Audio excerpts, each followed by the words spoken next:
ये आंदोलन भी एक तरफ चलेगा और दूसरी तरफ हम कानूनी लड़ाई भी लड़ेंगे और पूरा भरोसा है 200% कि ये सुप्रीम कोर्ट का निर्णय और आंदोलन ये सफल होगा और ये महामुक्ति का जो हमारा महाबोधि विहार है ये बौद्धों को सौंपा जाएगा। समस्त देशवासियों से निवेदन करता हूं, इस बार की बुद्ध पूर्णिमा आप सब लोग 12 मई को बौद्ध गया में मनाएं। मैं आपसे आह्वान करता हूं, सब लोग पूरे देश से आइए, हम लोग भी आ रहे हैं और हम मिलकर बहुत शांतिपूर्वक तरीके से इस बार की बुद्ध पूर्णिमा महाबोधि महाविहार में मनाएंगे। 4 मई से एक धम्म चारिका है, धम्म पैदल यात्रा जो बोध गया से पटना तक, वहाँ पर 2000 से ज़्यादा भिक्षुओं का एक हम लोग वहाँ पर एक चारिका कर रहे हैं। कोरे आश्वासन पे हम लोग नहीं रुकेंगे। हमारा धरना ये पूरे देश में तेजी से बढ़ेगा। महाबोधि महाविहार में धरना लगातार चलता रहेगा।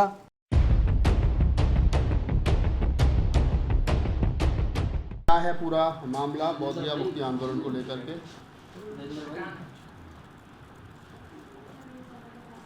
नमो बुद्धाय, जय भीम, जय भारत, जय संविधान, जोहार साथियों। सबसे पहले तो मैं सभी पत्रकार बंधुओं का आभार व्यक्त करता हूं आज की इस प्रेस वार्ता में आने के लिए।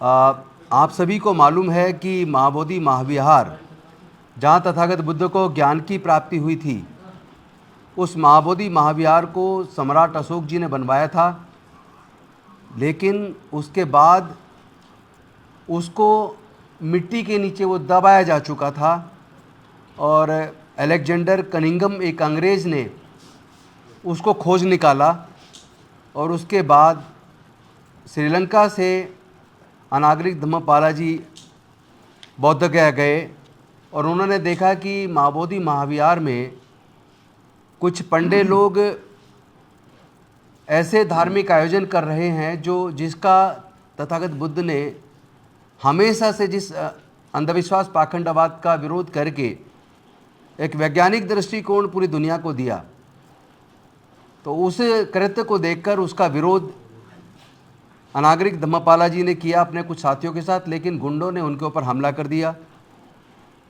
और उसके बाद उसमें उनके खिलाफ मुकदमा दर्ज हुआ, उनको डिस्ट्रिक्ट मजिस्ट्रेट के यहाँ से सजा हुई। तो ये आंदोलन तब से चला था।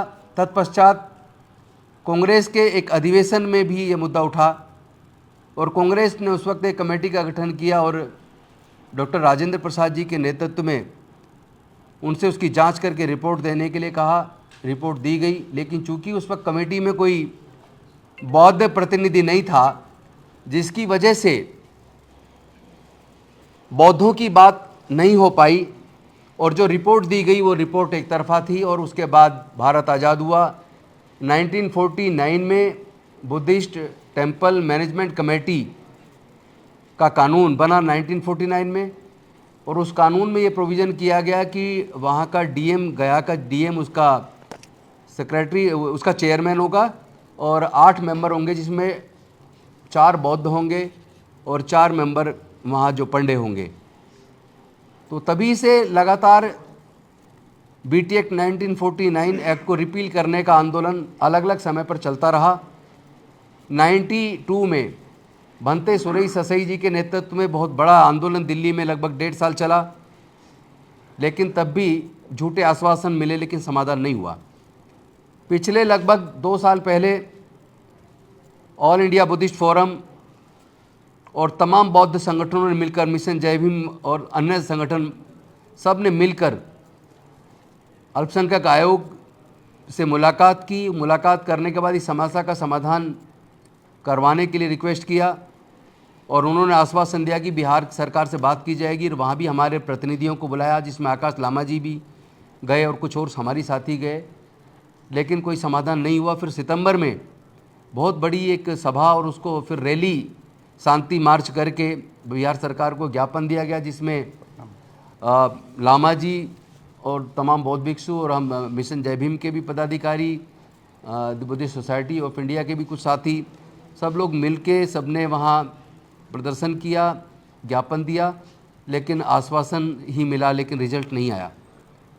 उसके बाद 12 फरवरी से लगातार ऑल इंडिया बुद्धिस्ट फोरम और तमाम बहुजन संगठन, अम्बेडकरवादी संगठन, तथागत बुद्ध से जुड़े संगठन, सब ने मिल के महाबोधि महाविहार में आंदोलन शुरू किया। और सबको पता है कि लगभग 15 दिन के बाद जिस तरीके से धोखे से बल प्रयोग करके गया के प्रशासन ने बौद्ध भिक्षुओं को वहाँ से जबरन उठाया, ये कह के कि आपका इलाज कराना है, और जाके अस्पताल में पटक दिया और वहाँ से हमारे लोगों को हटा दिया बलपूर्वक धोखे से। और करीब 2 किलोमीटर दूरी पर एक स्थान दिया जहाँ पे कूड़ा करकट था, सांप बिच्छू थे, कि आप वहाँ बैठ जाइए।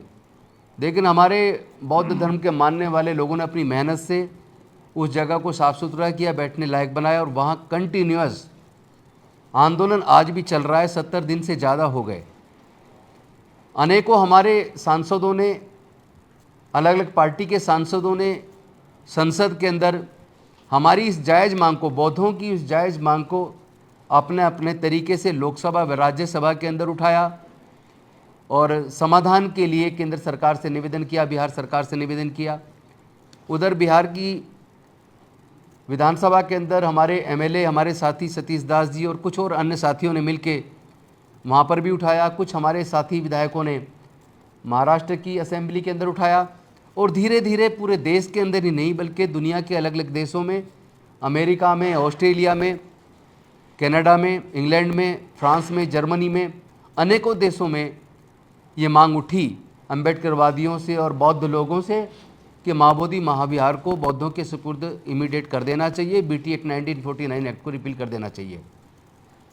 इसी दौरान कल केंद्र सरकार के अल्पसंख्यक मामलों के मंत्री माननीय किरण रिजिजू जी से अपॉइंटमेंट मिला और ऑल इंडिया बुद्धिस्ट फोरम के प्रेसिडेंट जम्मू लामा जी, जनरल सेक्रेटरी आकाश लामा जी, मिशन जय भीम से हमारे बीपी बौद्ध जी, बीपी निगम साहब, मैं स्वयं और महाराष्ट्र सरकार की पूर्व मंत्री सुलेखा ताई, हम सब लोग वहाँ गए, किरण रिजिजू जी से मिले और उनको ये ज्ञापन हम सब लोगों ने उनको दिया।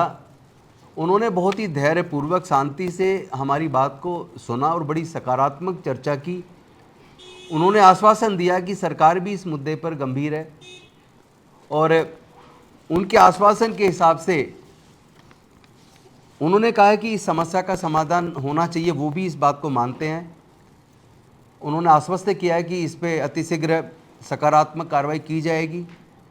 लेकिन ज्ञापन देने के बाद जब हम बाहर आए, हम लोगों ने आपस में बातचीत की और हमने तय किया कि कोरे आश्वासन पे हम लोग नहीं रुकेंगे।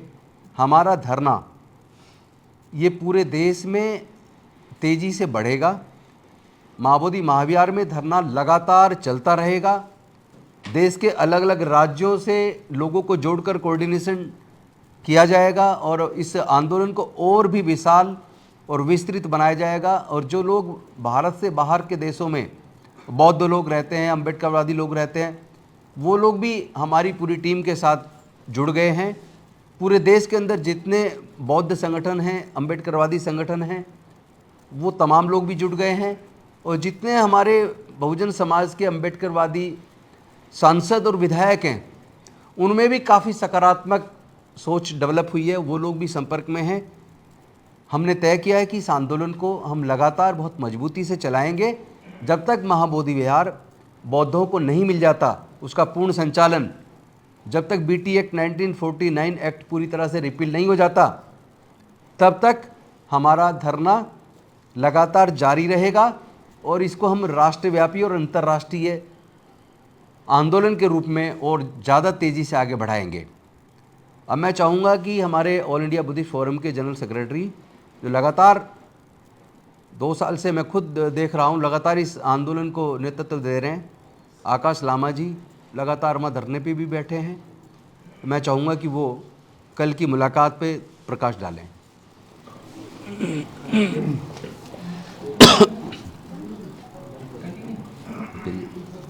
जी कंटिन्यू। हाँ करते नमो बुद्धाया, जय भीम सभी को, जय संविधान। कल मिनिस्टर ऑफ पार्लियामेंट्री अफेयर्स और मिनिस्टर ऑफ माइनॉरिटीज़ ऑनरेबल किरण रिजिजू के साथ मुलाकात हुई। एक डेलीगेशन जिसका मैं स्वयं, राजेंद्र पाल गौतम जी, जम्बू लामा जी और सुलेखा ताई जी, हम लोग वहाँ पर काफ़ी चर्चा की और हम लोग ने एक ज्ञापन दिया जो आपको कॉपी दे रहे हैं। इसमें साइंड हम लोग जो आए हैं सब साइन करके दिए। उन्होंने एक आश्वासन दी कि सचमुच ये बौद्धों का तीर्थ स्थल है। जिस प्रकार से मुसलमानों की मस्जिद मुसलमान के कमेटी रहते हैं, मस्जिद आपका चर्च क्रिश्चियनों के कमेटी रहते हैं, हिंदुओं के मंदिर में हिंदू ही रहते हैं, सिखों के गुरुद्वारा में सिख ही रहते हैं। उसी तरह बौद्धों का सबसे पवित्र बचा हुआ एक ही मात्र बचा हुआ महाबोधि महाविहार है। इसमें तो पूर्ण रूप से बौद्ध ही होना है। उन्होंने भी माने ये चीज़ और उन्होंने आश्वासन दी। तो हम लोग ने जब तक बीटी एक्ट 1949 निरस्त नहीं होगी और कमेटी में पूर्ण रूप से बौद्ध नहीं होगी तब तक धरने को हम लोग कंटिन्यू करेंगे। और अभी लगातार आज 72वां दिन है। जो गर्मी है बिहार में 45 डिग्री करीब पहुंच गया है, तभी भी हमारे दृढ़ संकल्प करके बैठे हुए हैं हमारे भिक्षु उपासक उपासिकाएं। लगातार विभिन्न राज्यों से, बिहार के विभिन्न ज़िलों से, वहाँ के स्थानीय संस्था, जितने भी बुद्ध को मानने वाले, अंबेडकर को मानने वाले जितनी भी संस्थाएं, वो दिन का दिन बढ़ती जा रही है। अभी 4 मई से एक धम्म चारिका है, धम्म पैदल यात्रा जो बोध गया से पटना तक, वहाँ पर 2000 से ज़्यादा भिक्षुओं का एक हम लोग वहाँ पर एक चारिका कर रहे हैं। और इस बार हम लोग ने आह्वान की है सभी को, जिस प्रकार से आप प्रत्येक वर्ष अपने अपने घरों में हो या अपने अपने बुद्ध विहारों में हो बुद्ध पूर्णिमा मनाते हैं, इस बार महाबोधि महाविहार मुक्ति के लिए महाबोधि में आप लोग पूजा के लिए यहाँ आइए। तो पूरे देश भर से ये एक सूचना आ रही है। मैं तो सुन रहा था महाराष्ट्र से ट्रेन भी आ रही है, पूरा फुल ट्रेन आ रही है। इस प्रकार से विभिन्न राज्य से, इवन कल मैं बात कर रहा था लद्दाख जहाँ -, डिग्री है, वहाँ से भी लोग आ रहे हैं, अरुणाचल से आ रहे हैं, तमिलनाडु से आ रहे हैं। तो यही आह्वान की गई और हम लोग धरने कंटिन्यू करेंगे। और ये जस्ट इनिशियल टॉक थी विद द गवर्नमेंट, क्योंकि हम लोग ने जितने भी संवैधानिक प्रकार से जितने भी आंदोलन करना था, दो बड़ी रैली, जैसे राजेंद्र पाल गौतम जी ने कहा 17 सितंबर 2024 को, उससे पूर्व भी 26 नवंबर 2023 में भी रैली की गई। सतीश कुमार दास ने जो हमको वहाँ मिला, एक विधायक है बुद्धिस्ट विधायक, उन्होंने बात उठाई महाबोधि मुक्ति के लिए, उसका कुछ जवाब नहीं दे रहा था। उस प्रकार से दिल्ली में नेशनल कमेटी कमीशन के साथ 3 मीटिंगें की। एक मीटिंग बोधगया में आए नेशनल कमेटी कमीशन के चेयरमैन इकबाल सिंह लालपुरा जी और रिंचल नामू जी जो बुद्धिस्ट मेंबर है। तो इतने ज्ञापन देने के बावजूद, इतने फोटोग्राफ्स, ऐतिहासिक प्रमाण दिखाने के बावजूद भी कुछ नहीं हो रही थी। तो हम लोग ने 12 फरवरी जो माघ पूर्णिमा है, जो माघ पूर्णिमा बौद्धों के लिए बहुत ही पवित्र दिन होता, वहाँ से हम लोग धरने में बैठे हुए। और अनशन थी, पहले 17 दिन अनशन थी, क्योंकि वहाँ से 17वां दिन में 15 दिन जब हुई थी, 15 दिन में डीएम से खबर आई। तो हम लोग एक डेलीगेशन डीएम से मिले। डीएम ने कहा मेरे हाथ में ये, मैं तो एक्ट के आधार पर चल रहा हूँ। तो हम लोग ने कहा कि हम उससे उनसे मिलाइए जो डिसीजन दे सके। तो उन्होंने फिर होम सेक्रेटरी के साथ 27 फरवरी को मुलाकात कराया। उन्होंने कहा 10 दिन समय दीजिए, कुछ सकारात्मक होगी। लेकिन उसी रात को 12 बजे हमारे भिक्षुने को पूरे वहाँ पर बल भी 25 करीब भिक्षुनी थी, उनके लिए 70-80 पुलिसकर्मी लगाकर उठाया, जबरन उठाकर मेडिकल कॉलेज में फेंक दिया गया। रात भर कोई व्यवस्था नहीं थी। तो हम लोग ने नए धरने स्थल पर अभी जब बैठे हैं 2 किलोमीटर दूर, अभी 72 दिन हो गया हम लोग बैठे हुए हैं, सरकार के आस लगाए हुए हैं। और ये क्योंकि हमारा डिमांड जो है, जब तक ये बीटी एक्ट निरस्त नहीं होगा हम लोग धरने से उठेंगे नहीं। तो इसीलिए इसी संदर्भ में कल मिनिस्टर ऑफ माइनॉरिटीज़ और मिनिस्टर ऑफ पार्लियामेंट्री अफेयर्स किरण रिजिजू के साथ एक अच्छी बात हुई है। धन्यवाद। साथियों, एक बात और कहना चाहता हूँ।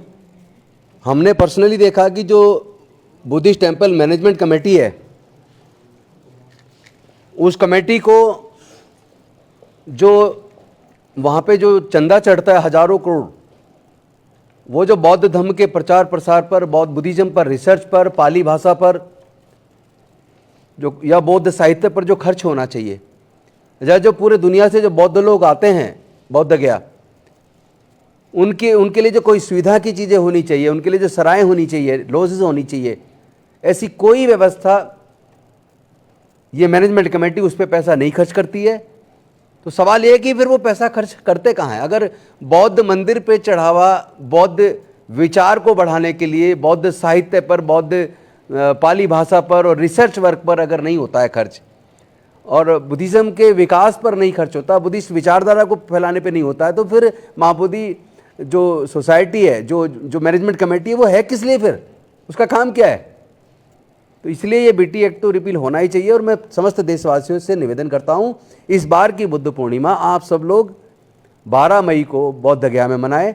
मैं आपसे आह्वान करता हूँ, सब लोग पूरे देश से आइए, हम लोग भी आ रहे हैं, और हम मिल के बहुत शांतिपूर्वक तरीके से इस बार की बुद्ध पूर्णिमा महाबोधि महाविहार में मनाएंगे। मैं निवेदन करूँगा सुलेखा ताई, जो महाराष्ट्र की पूर्व मंत्री हैं, चूँकि वो कल डेलीगेशन में साथ थी, वो भी अपने विचार इस संदर्भ में रखेंगी। नेशनल माइनॉरिटी कमीशन की चूँकि मेंबर भी रह चुकी है सुलेखा ताई, तो उनको बहुत सारी अंदर की खबरें भी होंगी, मैं चाहूँगा वो भी अपने विचार रखें। नमो बुद्धाय, जय भीम, जय संविधान। उपस्थित आदरणीय आकाश लामा जी, उपस्थित आदरणीय राजेंद्र पाल गौतम जी, हमने कल अल्पसंख्यक के मंत्री और सांसदीय मंत्री माननीय किरण रिजिजू जी से मुलाकात की, और जैसे बताया गया है कि बहुत सकारात्मक बात हुई है। सरकार की तरफ से उन्होंने आश्वस्त किया है, और मुझे लगता है कि जिस तरीके से आंदोलन चल रहा है आकाश लामा जी के नेतृत्व में, पूरे महाराष्ट्र में नहीं, पूरे भारत में नहीं, तो पूरी दुनिया के बौद्धों को एक जागरूक करने का काम, इस आंदोलन का बहुत बड़ा अचीवमेंट ये है कि दुनिया के बौद्ध जागरूक हो गए हैं कि बुद्ध गया टेम्पल एक्ट 1949 ये अनकॉन्स्टिट्यूशनल है, असंवैधानिक है, और इसको कैंसिल करना ज़रूरी है। ये बात रिजिजू जी को बताया गया और उन्होंने भी इस बात को माना है। मैं आपको बताना चाहती हूँ कि इसके पहले भी कई आंदोलन हुए, मगर इतना लंबा आंदोलन कभी हुआ नहीं है, और पूरे देश से लाखों की संख्या में लोग इसको समर्थन दे रहे हैं। तो हमने सोचा कि जिस तरीके से एक प्रेशर ग्रुप बनाया जा रहा है आंदोलन के माध्यम से, धरना के माध्यम से, मोर्चे के माध्यम से, उस तरीके से हमें कानूनी लड़ाई भी लड़ना ज़रूरी है। और इसलिए हमने सुप्रीम कोर्ट में एक पिटीशन दाखिल किया है 9 तारीख को, 9 अप्रैल को। आप सब जानते हैं कि राम जन्मभूमि का जो डिसीजन आया है सुप्रीम कोर्ट से, तो भले ही राम जन्मभूमि का इशू लैंड से संदर्भित था, मगर वहाँ पर जो भूमिका सुप्रीम कोर्ट ने ली थी उसमें एक आस्था का भी एक प्रश्न आया था कि ये राम जन्मभूमि हिंदुओं का आस्था की जगह है। तो हम ये चाहते हैं ये पिटीशन के माध्यम से, और हमने 1.5 पेज का जो राम जन्मभूमि का जजमेंट है उसको भी वहाँ पर हमने पेश किया है, कि जिस तरीके सुप्रीम कोर्ट ने राम जन्मभूमि जो हिंदुओं का तीर्थ स्थान है उसको फेवर में उन्होंने जो निर्णय दिया है, उसी तरीके से भारत के नहीं तो पूरी दुनिया का श्रद्धा स्थान महाबोधि महाविहार है, जहाँ पर तथागत गौतम बुद्ध को बोधि प्राप्त हुआ, वो बौद्धों को सौंप देना चाहिए। और हमारे पिटीशन में ये बात हमने रखी। और अब भी जो करंट इशू चल रहा है वक्फ बोर्ड का, जिसमें ये सुप्रीम कोर्ट के जज खुद सवाल कर रहे हैं कि कोई कमेटी पर जहाँ पर मुस्लिम ये वक्फ बोर्ड होता है वहाँ पर गैर मुस्लिम नहीं होना चाहिए। खुद सुप्रीम कोर्ट ने भी इस बारे में दखल लिया है। तो मुझे ऐसा लगता है कि हमारी लड़ाई काफ़ी हद तक अभी निर्णायक इस पर आ रही है, क्योंकि एक तरफ हम तो कानूनी लड़ाई लड़ेंगे और दूसरी तरफ हम आंदोलन की भूमिका से भी लोग सरकार पर प्रेशर डालेंगे। तो मुझे पूरा विश्वास है कि ये बहुत लंबा चलता हुआ हमारी जो मांग है, ये अनागारिक धर्मपाल जो थे श्रीलंका से आए थे उस जमाने से ये हमारी मांग है। और आप देखेंगे कि गौतम साहब भी जानते हैं और लामा साहब भी जानते हैं कि ये बहुत अनकॉन्स्टिट्यूशनल है। मैं नेशनल माइनॉरिटी के कमीशन मेंबर होने के नाते मैं आपको बताना चाहती हूँ, 2 नेशनल माइनॉरिटी कमीशन की रिपोर्ट है जहाँ पर बताया गया है कि ये अनकॉन्स्टिट्यूशनल है, असंवैधानिक है। जहाँ पर बौद्धों का पूरा वहाँ पर वर्चस्व होना चाहिए, वहाँ पर बौद्धों का वर्चस्व नहीं है। वहाँ कमेटी में गैर बौद्ध लोगों को रखा गया है। तो मुझे ऐसा लगता है कि एक तो ये एक्ट 1949 का है, बुद्ध गया टेम्पल एक्ट। तो जब हमने संविधान स्वीकारा 1950 में, तो उसमें ऑलरेडी आर्टिकल 13 में ये बोला गया है कॉन्स्टिट्यूशन का कि जो एक्ट 1950 के पहले होगा, 50 के पहले होगा, वो वैसे भी निरस्त समझा जाएगा। इसके बावजूद भी ये एक्ट जमाने से कई सालों से चल रहा है और इसलिए सुप्रीम कोर्ट में जाना फंडामेंटल राइट है, हर एक को अपना अधिकार है। परम पूज्य डॉक्टर बाबा साहब आम्बेडकर ने जो संविधान दिया, 75 साल पूरा देश मना रहा है संविधान का, और जब संविधान में जो लिखा है उसकी मांग अगर हम कर रहे हैं तो ये बहुत जस्टिफाइड है। और मुझे पूरा विश्वास है कि जो आंदोलन यहाँ पर चल रहा है, ये आंदोलन भी एक तरफ चलेगा और दूसरी तरफ हम कानूनी लड़ाई भी लड़ेंगे। और पूरा भरोसा है 200% कि ये सुप्रीम कोर्ट का निर्णय और आंदोलन ये सफल होगा और ये महामुक्ति का जो हमारा महाबोधि विहार है ये बौद्धों को सौंपा जाएगा। धन्यवाद। जय भीम। और मैं सबसे पहले पुलवामा में जो अटैक हुई है, जितने भी हमारे भारतीय या जो अंतर्राष्ट्रीय जितने भी पर्यटक का जो मृत्यु हुई है, इनके लिए हम लोग बहुत दुखित है। तमाम ऑल इंडिया बुद्धिस्ट फोरम और तमाम बौद्ध संगठन के तरफ से हम लोग संवेदना प्रकट करते हैं और तथागत बुद्ध उनके परिवार को शक्ति दे और हम भी साथ, बौद्ध भी साथ है, ये जानकारी देना चाहेंगे। और अंतिम में मैं ये कहना चाहूँगा, मैं हमेशा कहता हूँ मेन चैनल बोलते हैं, मेन चैनल ही बहुजन चैनल है। आप लोग मेन चैनल है। आपको आपकी जितनी मैं गिनती कर रहा था, यहाँ लगभग 25 चैनल यहाँ पर आए हुए हैं, इंक्लूडिंग यहाँ पर वी लव बाबा साहब भी है, नेशनल दस्तक भी है, सभी है, जनता लाइव मैं बहुत फॉलो करता हूँ। आप सभी को